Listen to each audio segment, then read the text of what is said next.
दोस्तों, आज मैं आपके सामने एक बहुत ही बेहतरीन लेकिन अलग किस्म की मूवी को लेकर आया हूं जिसका नाम आप स्क्रीन पर देख सकते हैं। इस मूवी में लीड रोल कर रहे हैं मम्मूटी और ज्योतिका, जो कि हम सभी के फेवरेट हैं। मूवी की IMDb रेटिंग है 7.4, लेकिन इसकी कहानी के लिए इसे रोटेन टोमेटोज पर 100% की फ्रेश रेटिंग मिली हुई है।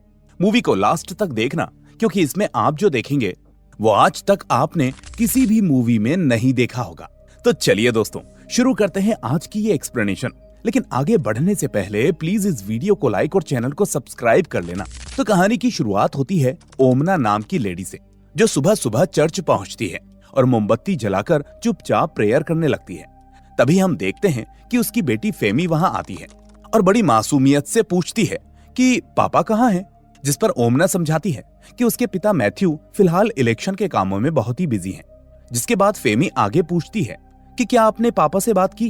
तो इस सवाल पर ओमना कुछ पल के लिए बिल्कुल चुप हो जाती है, जैसे दिल में बहुत कुछ दबा हो। और फिर सीन यहाँ से मैथ्यू की तरफ चला जाता है। यहाँ मैथ्यू वाकई इस समय अपने चुनाव कैंपेन की स्ट्रेटेजी पर सिबिन नाम के साथी के साथ चर्चा कर रहा होता है। फिर उसे गांव के एक पारिवारिक झगड़े को सुलझाने के लिए बुलाया जाता है, क्योंकि लोगों के बीच में उसकी काफी अच्छी इमेज थी। इसके बाद वो फौरन वहां पहुंचता है और हम यहाँ राजन नाम के एक आदमी को देखते हैं। अब मामले को देखकर मैथ्यू को पता चलता है कि राजन की बेटी अपने ही घर में काम करने वाले नौकर से प्यार करने लगी थी और उसी से शादी करना चाहती थी। यहाँ वो लड़की साफ कहती है कि वो खुद भी कमाती है और लड़का भी काम करता है, यानी वो दोनों मिलकर अपना घर चला सकते हैं। तो फिर इसमें दिक्कत क्या है। अब राजन आगे कुछ कह पाता कि उससे पहले मैथ्यू भी राजन की बेटी की बात से सहमति जताने लगता है। वो कहता है कि तुम्हारी बेटी की बात एकदम सही है। अगर ये दोनों अपने बल पर शादी करना चाहते हैं और ऊपर से वो लड़का मेहनती भी है, काम भी कर रहा है, तो इसमें दिक्कत क्या है। लेकिन राजन को ये बात समझ में नहीं आती। वो थोड़ा पुराने ख्यालातों का आदमी था। हालांकि मैथ्यू उसे इसके बावजूद समझाने की कोशिश करता है, लेकिन अपनी इज्जत और समाज के डर से राजन अंदर जाकर रोने लगता है, क्योंकि उसकी नजर में किसी को उसके मान प्रतिष्ठा की चिंता नहीं थी। अब घर लौटकर हम मैथ्यू और उसके साले टॉमी को देखते हैं। यहाँ टॉमी अपने जीजा को मोटिवेट करता है कि उसकी इज्जत पूरे इलाके में है, इसलिए अगर वो पंचायत चुनाव में खड़े होते हैं तो उन्हें बहुत वोट मिलेंगे, जिससे वो जीत जाएंगे। और इस तरह से वार्ड में जीतकर आगे असेंबली चुनाव के बारे में भी सोचा जा सकता है, जिससे पूरे परिवार का स्टेटस भी बढ़ेगा। अब दूसरी तरफ हमें मैथ्यू का दोस्त थंकन दिखता है, जो एक ड्राइविंग स्कूल में इंस्ट्रक्टर का काम करता है। आज हम देखते हैं कि जब वो अपने स्टूडेंट को गाड़ी चलाना सिखा रहा होता है, तभी सड़क किनारे उसकी नजर अपने बेटे कुट्टन पर पड़ती है, जो स्कूल के एक दूसरे लड़के से किसी लड़की को लेकर झगड़ा कर रहा होता है। ये देखकर अब थंकन फौरन बीच बचाव करके उसे घर ले आता है। यहाँ उसकी बहन यानी कुट्टन की बुआ आई होती है, लेकिन कुट्टन अपनी बुआ से ठीक से बात तक नहीं करता और इग्नोर करके चला जाता है, क्योंकि इस वक्त वो अपने पिता से नाराज था। इसके बाद सीन कट होकर CRP पार्टी ऑफिस पर जाता है, जहाँ मैथ्यू पार्टी मीटिंग में बैठा होता है। यहाँ प्रदीप और रवि नाम के 2 पार्टी मेंबर्स सभी को बता रहे होते हैं कि कैसे मैथ्यू के पिता देवसी ने सालों तक इस पार्टी के लिए मेहनत की और उसी की वजह से पार्टी आज इस मुकाम तक पहुंची। इस तरह से सभी का मानना है कि मैथ्यू की भी गांव में अच्छी इज्जत है, इसलिए उनसे बेहतर कैंडिडेट उन्हें कोई नहीं दिखता। इसलिए वो चाहते हैं कि वार्ड नंबर 3 से मैथ्यू ही CRP के सपोर्ट से कैंडिडेट के तौर पर चुनाव लड़े। अब काफी सोच समझकर मैथ्यू आखिरकार चुनाव लड़ने के लिए राजी हो जाता है और पार्टी वाले इसे अपनी बड़ी जीत मानते हैं। फिर रात में बेड पर लेटे हुए मैथ्यू और ओमना आपस में चुनाव और आने वाले दिनों के बारे में बात करते हैं। अब इसी दौरान मैथ्यू अचानक से पूछता है कि उनकी बेटी फेमी को इतनी जल्दी फिर से कॉलेज वापस क्यों जाना पड़ा, जबकि वो तो अभी कुछ दिन पहले ही घर आई थी। असल में फेमी कुछ दिन पहले ही छुट्टी लेकर घर आई थी और उसने अपने पिता को बताया भी था कि वो 2 हफ्ते बाद वापस जाएगी, लेकिन अब चूंकि वो कुछ ही दिनों में वापस चली गई थी, इसलिए मैथ्यू उसके बारे में पूछ रहा था। हालांकि अब ओमना उससे बहाना बनाकर कहती है कि शायद वो कॉलेज फेस्ट की तैयारियों में लगी होगी, इसलिए उसे जाना पड़ा होगा। लेकिन यहाँ हम देखते हैं कि उसके चेहरे से साफ झलक रहा है कि वो किसी और बात को लेकर भीतर ही भीतर परेशान है। खैर, अब अगली सुबह मैथ्यू के बुजुर्ग पिता देवसी मॉर्निंग वॉक से घर लौटते हैं, तो मैथ्यू उनसे सीधे नजरें नहीं मिलाता, बल्कि वो सिर्फ अपनी पत्नी से कहता है कि उसे जल्दी चुनाव का काम शुरू करना होगा, इसलिए ये बात वो पापा को समझा दे। अब घर के काम निपटाकर ओमना भी बाहर अपने काम पर निकल जाती है। दूसरी तरफ इधर पार्टी ऑफिस में बैठकर सब लोग प्लान बनाते हैं कि कैसे घर घर जाकर लोगों को वोट देने के लिए मनाया जाए और कौन किस इलाके में जाएगा, कौन से मुद्दे उठाए जाएंगे। और तभी प्रदीप अंदर आता है, जो रवि से अलग से बात करते हुए कहता है कि नॉमिनेशन की तारीख बहुत ही नजदीक आ गई है, जो मैथ्यू की कैंडिडेंसी के लिए सिरदर्द बन सकता है। लेकिन दोस्तों, ये केस क्या है वो हमें आगे पता चलेगा। खैर, अब इसी सेम टाइम पर हम कुट्टन को देखते हैं, जो अपने स्कूल से घर लौटता है और उसका चेहरा उतरा हुआ होता है। तभी उसका पिता थंकन, जो उस वक्त अपने घर के बगीचे में काम कर रहा था, वो उससे पूछता है कि क्या हुआ, तुमने चेहरा क्यों लटका कर रखा है। तो इस पर कुट्टन उससे सवाल करता है कि पहले आप मुझे ये बताओ कि आपके और मैथ्यू अंकल के बीच में क्या चल रहा है। अब कुट्टन यहाँ किस बारे में बात कर रहा था वो भी हमें नहीं दिखाया जाता, बल्कि सीन सीधा टॉमी पर आ जाता है, जो अपनी बहन ओमना को समझाने की कोशिश करता है कि पति पत्नी के बीच जो भी मसला है उसे घर के अंदर ही सुलझाना चाहिए। ये तुम्हें अचानक से क्या हो गया। वो आगे कहता है कि इस उम्र में तलाक की बात करके वो क्या साबित करना चाहती है और आखिर सबके सामने घर की बातें खोलने की क्या जरूरत है। तो इस पर ओमना उसे क्या जवाब देती है ये भी हमें नहीं दिखाया जाता। यानी इतना तो साफ था कि ओमना अपने पति से तलाक लेने की सोच रही थी, लेकिन क्यों, ये हमें आगे पता चलेगा। खैर, अब शाम को जब मैथ्यू घर आता है तो ओमना उसे लगभग इग्नोर करती है। फिर कुछ देर के बाद वो अकेले में बैठकर प्रेयर करती है और तभी दूसरी तरफ मैथ्यू के पिता देवसी मोबाइल पर अपनी बेटी की वो वीडियो क्लिप देखते हैं, जिसमें वो रोते रोते कह रही होती है कि उसकी भाभी यानी ओमना ने उसके भाई मैथ्यू के खिलाफ केस कर दिया है, इसलिए अब वो कहीं मुंह दिखाने के लायक नहीं रही। इसके बाद हम देखते हैं कि रात को मैथ्यू आखिरकार ओमना से सवाल करता है कि हम कब तक यूं ही एक दूसरे से नजरें चुराते रहेंगे। तुमने ये सब जानबूझकर किया है, वो भी तब जब मैं चुनाव में उतरने वाला था। क्या तुम्हें पता है इसका नतीजा क्या होगा? तभी ओमना एकदम से बताती है कि उसने ये पिटीशन 2 महीने पहले ही फाइल कर दी थी, बस उसके बारे में मैथ्यू को नहीं बताया था। साथ ही टाइमिंग के लिए वो कहती है कि ये चुनाव के लिए प्लान नहीं था, बल्कि उसकी सहन शक्ति की आखिरी सीमा थी। अब अगले दिन मैथ्यू पार्टी ऑफिस जाकर प्रदीप और रवि से साफ कहता है कि वो उनकी बातों में आकर चुनाव लड़ने को तैयार हुआ, लेकिन अब तक नॉमिनेशन फाइल नहीं किया गया है और ऊपर से उसकी घर की स्थिति भी ठीक नहीं है, इसलिए वो पीछे हटना चाहता है। लेकिन प्रदीप उसे समझाता है कि वो नॉमिनेशन दाखिल कर दे, बाकी लीगल और पब्लिक इमेज वाली चीजें पार्टी संभाल लेगी। वो दोनों उसे भरोसा दिलाते हैं कि केस को भी मैनेज कर लिया जाएगा, इसलिए उसे चिंता करने की कोई जरूरत नहीं है। इसके बाद हम देखते हैं कि गांव भर में पोस्टर लग जाते हैं कि सभी लोग कैंडिडेट मैथ्यू को ही वोट दें। उधर विपक्षी पार्टी भी अपना कैंपेन शुरू कर देती है। साथ ही वो एक घर में जाकर मैथ्यू के बारे में अफवाहें फैलाते हैं और कहते हैं कि आपको तो मैथ्यू के बारे में पता ही होगा, केस से साबित हो गया कि वो अच्छा इंसान नहीं है। सोचिए, उसकी बीवी उससे तलाक लेना चाहती है, जिसके लिए उसने मैथ्यू पर केस किया है। आखिर ऐसा आदमी चुनाव जीतकर क्या भला करेगा? ऊपर से अगर वो जीत भी गया तो पंचायत की छवि कैसी होगी? लेकिन ये सब सुनकर उस घर का मालिक उन्हें साफ कह देता है कि वो वोट देगा तो मैथ्यू को ही, क्योंकि वो केस मैथ्यू का निजी मामला है। फिर वो आगे कहता है कि मैथ्यू के केस से भी बड़ा मुद्दा तो ये है कि सामने वाला पुल सालों से टूटा पड़ा है और किसी ने उसकी मरम्मत तक नहीं कराई, तो ऐसे में वो दूसरी पार्टी को वोट क्यों दे? तो ये सुनकर वो अपोजिशन वाला चुपचाप वहां से निकल जाता है। इसके बाद मैथ्यू आज अपनी बेटी फेमी से मिलने उसके कॉलेज पहुंचता है, क्योंकि उसे अंदाजा था कि केस के बारे में सुनकर उसकी बेटी भी काफी परेशान होगी। अब फेमी को पहले से ही तलाक की पिटीशन वाली बात पता थी, इसलिए मैथ्यू उसे समझाने की कोशिश करता है कि उसे टेंशन लेने की जरूरत नहीं है, 2-4 दिन में सब शांत हो जाएगा। बस उसकी माँ कुछ बातें खुलकर नहीं कर रही।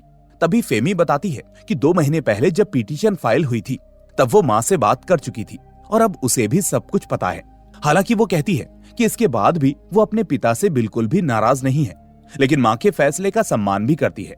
अब इसी बीच गांव में लोग, खासकर मर्द, थंकन की भी खिल्लियां उड़ाने लगते हैं, क्योंकि पूरा मामला अब पब्लिक चर्चा बन चुका है और इसी वजह से उसका बेटा कुट्टन भी खुद को कहीं मुंह दिखाने के लायक नहीं समझता।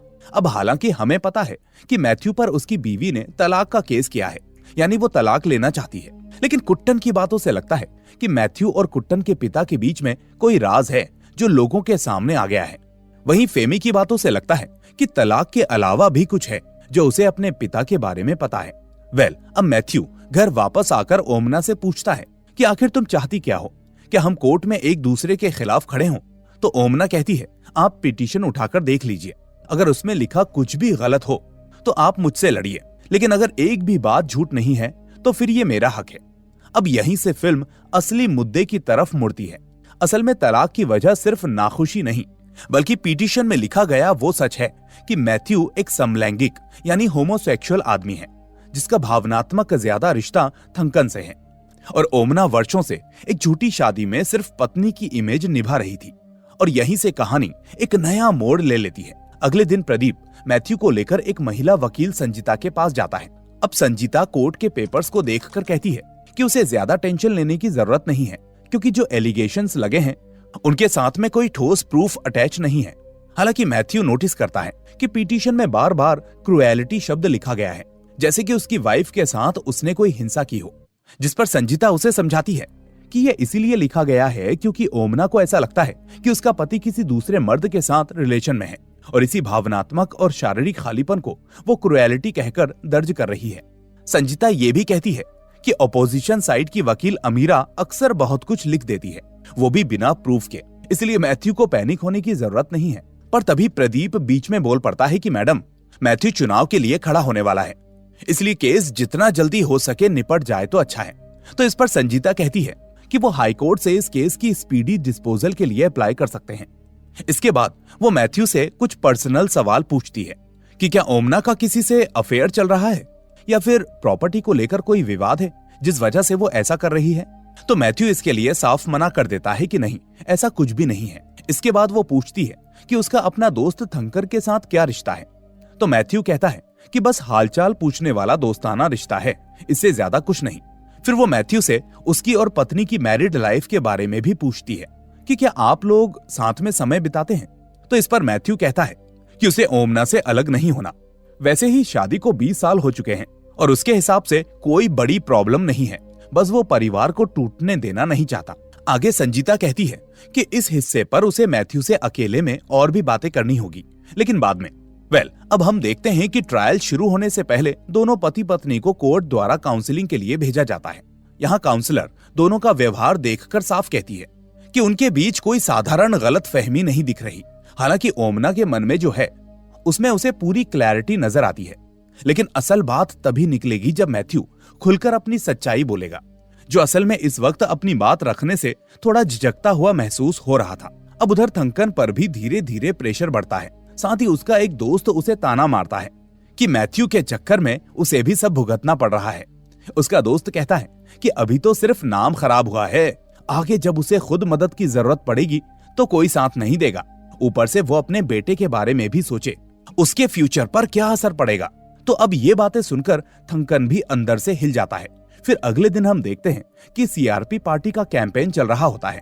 यहाँ स्टेज से लोग खुलकर कहते हैं कि वो चाहते हैं कि मैथ्यू को वोट मिले, और हाँ, जो पर्सनल केस चल रहा है उसे भी वो एक तरह से इलेक्शन टूल की तरह यूज करेंगे, ताकि दिखा सकें कि मीडिया और विपक्ष किस तरह एक अच्छे कैंडिडेट को गिराने की कोशिश कर रहे हैं।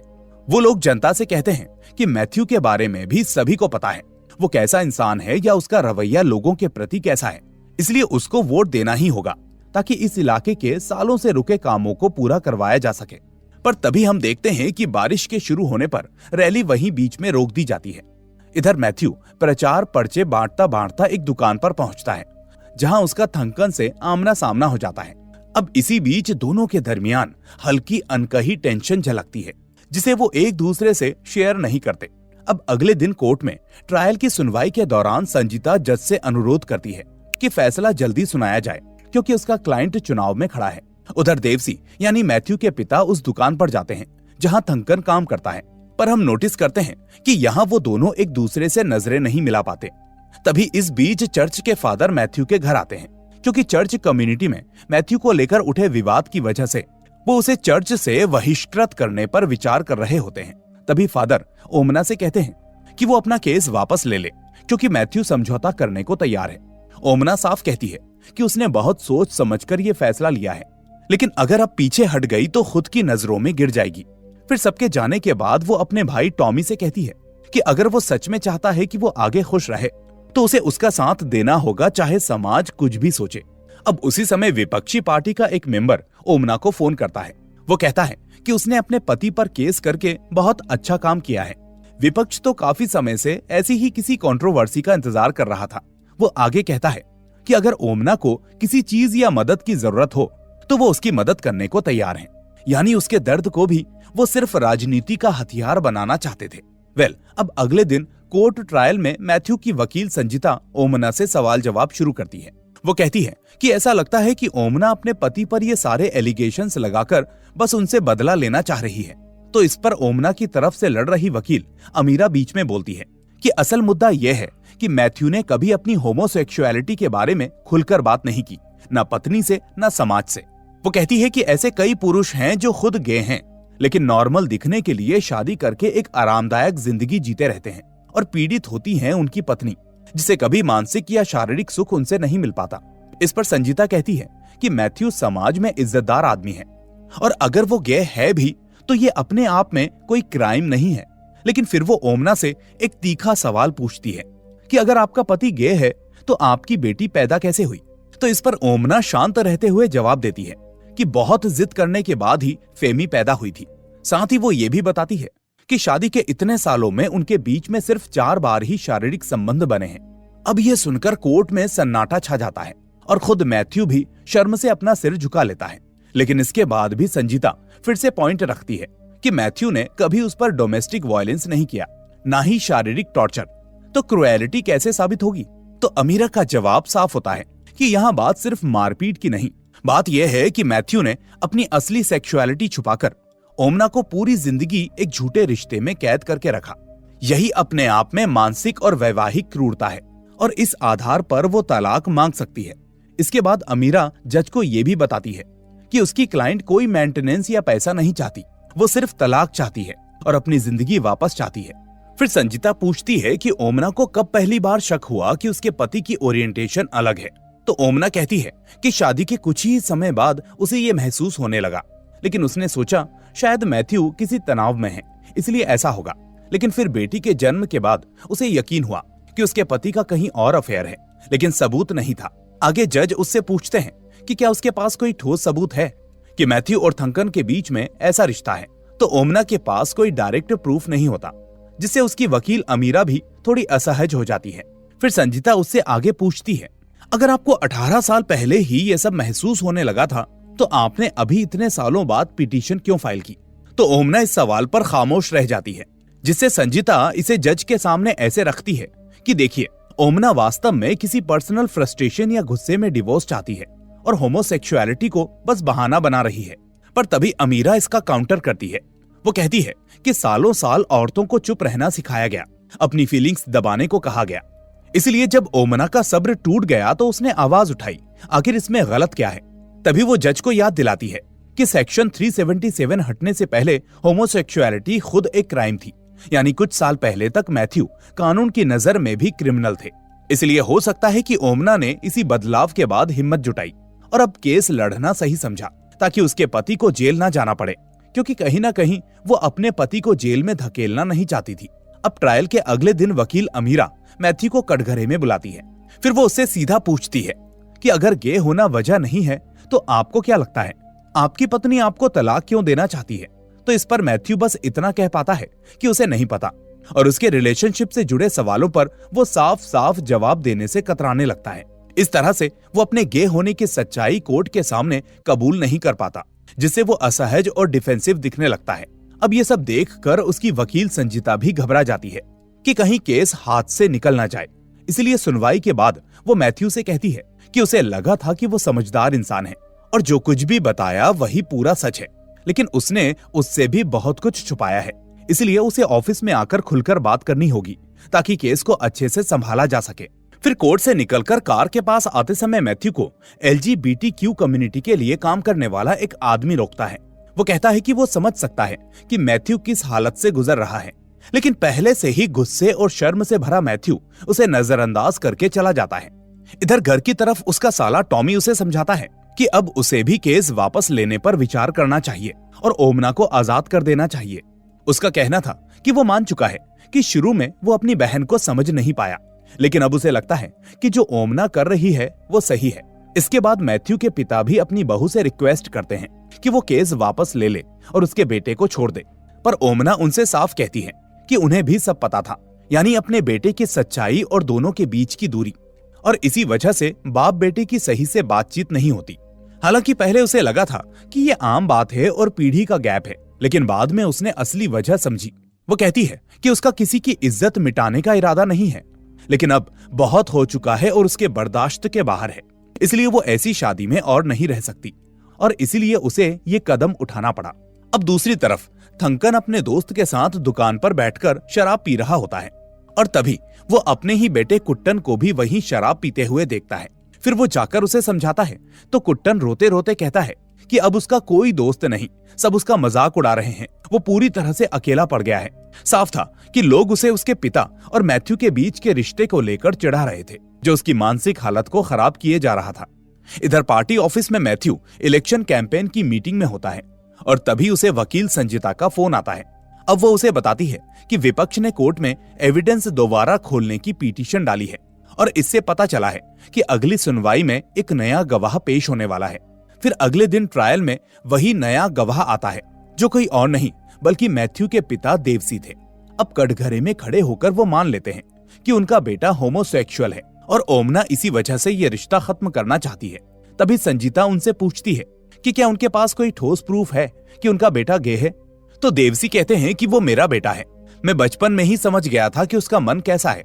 तो इस पर अब अमीरा पूछती है कि अगर उन्हें यह सब पहले से ही पता था तो उन्होंने शादी से मना क्यों नहीं किया, जिस पर देवसी अब स्वीकार करते हैं कि शादी मैथ्यू की नहीं, उनकी खुद से जिद थी।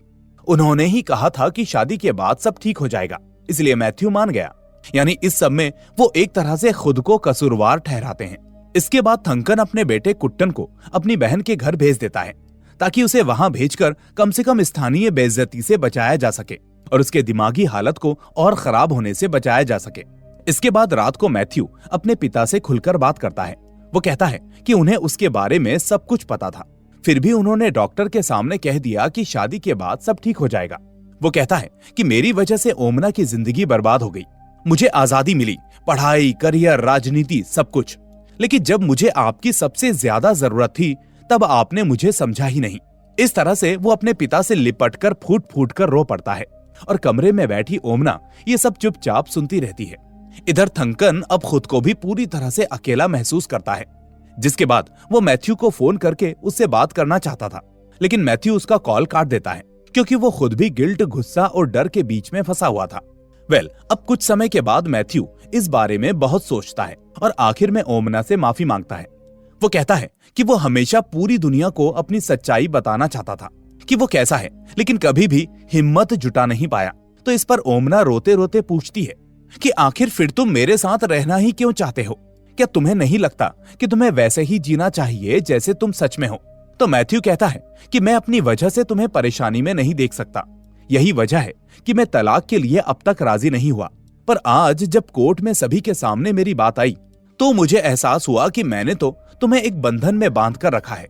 मैं अब तक समाज और इमेज के बारे में सोच सोचकर इस फैसले से दूर भाग रहा था, लेकिन अब मुझे समझ में आ गया है कि तुम्हारे बारे में तो मैंने कुछ सोचा ही नहीं कि आखिर तुम्हारी सोच क्या है। पर अब मुझे समझ में आ रहा है कि तुमने जो किया वो अपने लिए बिल्कुल सही किया। लेकिन इस पर अब ओमना कहती है कि असल में मैंने जो कुछ भी किया, क्या तुम्हें लगता है कि ये सिर्फ मैंने अपने लिए किया है? नहीं, वो सब मैंने तुम्हारे लिए किया है। तुम खुद एक दबी हुई और छुपी हुई जिंदगी जी रहे हो, लेकिन मैं तुम्हें ऐसे परेशान नहीं देख सकती। मैं तुम्हें आजाद देखना चाहती हूँ, जहाँ तुम इस समाज को नहीं बल्कि अपनी जिंदगी के बारे में सोचो। इसके बाद वो उसे गले लगाकर खूब रोती है और धीरे से पूछती है, क्या आज रात हम दोनों एक साथ आखिरी बार पास में सो सकते हैं? फिर अगले दिन हम देखते हैं कि वो दोनों कोर्ट की लड़ाई आगे बढ़ाने के बजाय अब आउट ऑफ कोर्ट सेटलमेंट चुनते हैं, यानी वो आपसी सहमति से तलाक के पेपर्स पर साइन कर लेते हैं और बिना मुआवजे, बिना झगड़ा, बस सच स्वीकार करके अलग अलग रास्ते चुनने का फैसला करते हैं। फिर कुछ दिनों के बाद मैथ्यू ओमना को उसके मायके तक छोड़कर आता है, जबकि वो अपने पिता और बेटी फेमी के साथ रहता है। अब हम देखते हैं कि ओमना अलग जरूर है, लेकिन दोनों के बीच कड़वाहट नहीं, बस एक तरह का सम्मान और समझ बाकी रहती है। अब भले ही रिश्ते कानूनी तौर पर टूट चुके हों, लेकिन फिर भी ओमना मैथ्यू के चुनाव कैंपेन में उसकी मदद करती है, घर घर जाकर उसके लिए वोट मांगती है, क्योंकि वो जानती है कि इंसान के रूप में वो गलत नहीं है, बस अपने सच को स्वीकार करने में देरी कर बैठा। इसके बाद इलेक्शन का दिन आता है, जहां वोटिंग होती है। ठीक उसी दिन मैथ्यू ओमना को एक रेस्टोरेंट में किसी दूसरे आदमी से मिलवाने ले जाता है, शायद किसी संभावित साथी या रिश्ते की संभावना के तौर पर। आखिर में ओमना से अलग हो जाने के बाद वो कम से कम इतना तो उसके लिए करना चाहता था कि वो भी आगे बढ़ सके। फिर रेस्टोरेंट से बाहर आते समय वो देखता है कि थंकन कार में उसका इंतजार कर रहा है। इसके बाद मैथ्यू उसमें बैठ जाता है और वो दोनों साथ निकल जाते हैं। अब यहाँ रास्ते में लगे पोस्टर्स पर दिखता है कि मैथ्यू ने ऐतिहासिक जीत दर्ज की है और वो चुनाव जीत चुका है। साथ ही हम देखते हैं कि पोस्टर के बैकग्राउंड में रेनबो कलर्स बने हैं, जो साफ साफ LGBTQ कम्युनिटी का प्रतीक है। और इसी विजुअल से हम समझ पाते हैं कि अब मैथ्यू और थंकन एक साथ हैं, भले खुले तौर पर नहीं तो कम से कम अपने सच के साथ ईमानदार होकर। और यहीं पर काठल द कोर की कहानी खत्म हो जाती है। अब दोस्तों, इस मूवी से मिले मैसेज की बात करें तो ये अपने आप में एक डिफरेंट मूवी है। कई लोग इसे शायद देखना भी पसंद ना करें, लेकिन यही वो वजह है जो इस मूवी को खास बनाती है। क्योंकि जो मुद्दा इस मूवी में दिखाया गया है वही मुद्दा जब असल जिंदगी में किसी के साथ होता है तो लोग उससे भी दूर भागते हैं। क्योंकि भले ही हम इतने उन्नतशील भारत में पहुंच चुके हैं, लेकिन लोगों की सोच पर आज भी एक पर्दा है। हालांकि इसको पर्दा नहीं, अज्ञान कहेंगे, क्योंकि भगवान ने जिसको जैसा बनाकर भेजा है उसकी जिंदगी पर हम लोग जजमेंट करने वाले आखिर कौन होते हैं। तो दोस्तों, इसी मैसेज के साथ मैं आप लोगों से रिक्वेस्ट करूंगा कि इस वीडियो को लाइक और चैनल को सब्सक्राइब करने के साथ साथ बेल आइकन को भी दबा दीजिए, ताकि कोई भी वीडियो आपसे मिस ना हो। अब मैं आपसे मिलूंगा अगली ऐसी ही वीडियो में। Till then, take care and thanks for watching.